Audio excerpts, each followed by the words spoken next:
So here we are with the update on the Dyna, the FXDX, the 05 model. Bit of a project bike, having some fun with.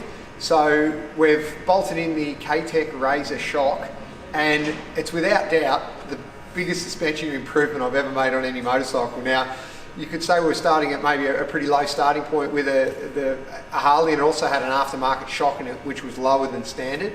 But the difference has been incredible. The difference is, instead of it just pushing through the stroke, and of course when you sat on this, you're really sitting on top of the shock with your feet forward, so you can't take much weight out of the ride with your legs, so you really feel it when you hit a bump, bang, it'll be straight into the lower back. Now the shocks ride the bumps. I mean, they're a massive difference in the ride height, because we've gone from about a 12 odd inch shock to a 13.5 inch.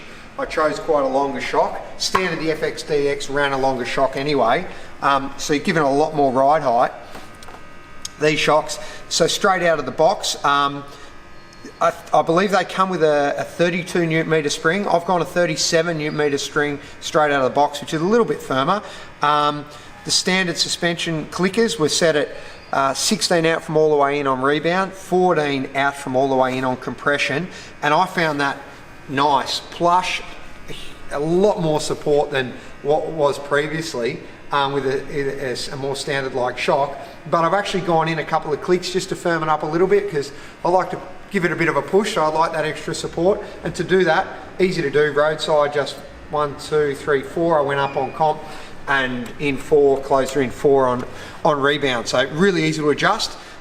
If you do want to adjust your spring preload, the shock comes with a spring preload tool, so you just loosen off that top collar and turn it in.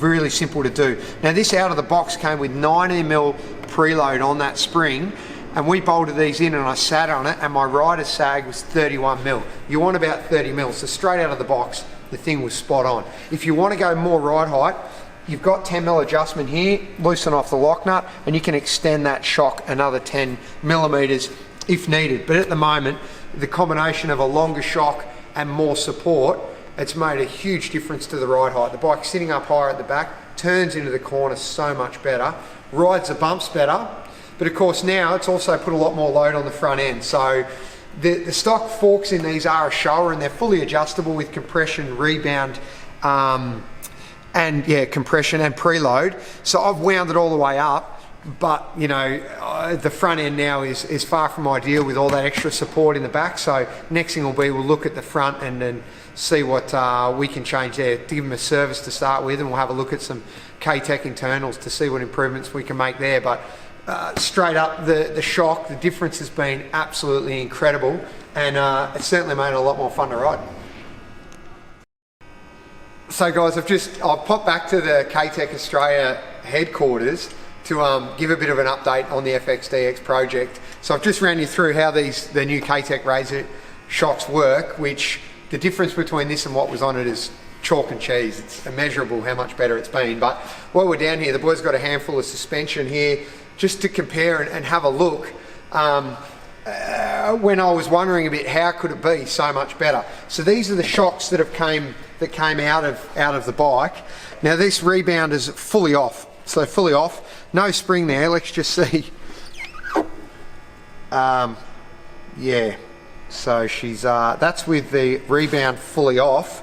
If we wind some rebound control on the shock and we go down, and yeah, I think we're going to be waiting next week to see it go back through its stroke. This is a standard Dyna shock. I think my the wire door at home would have more control when it closes than that. It's no control on the way in, and yep, way too much control on the way out. And this is a Ktech Razor shock, just straight out of the box without a spring, nice and controlled on the way down, nice and controlled on the way back up, and that's without the spring and without any rebound control on the shock yet. We can close that up, and then we can control how the shock comes back. But yeah, as you can see, the difference without the springs on them is absolutely chalk and cheese, and that's what you're paying for, and that's what you expect when you step up from a standard or a cheaper option to a high spec suspension unit.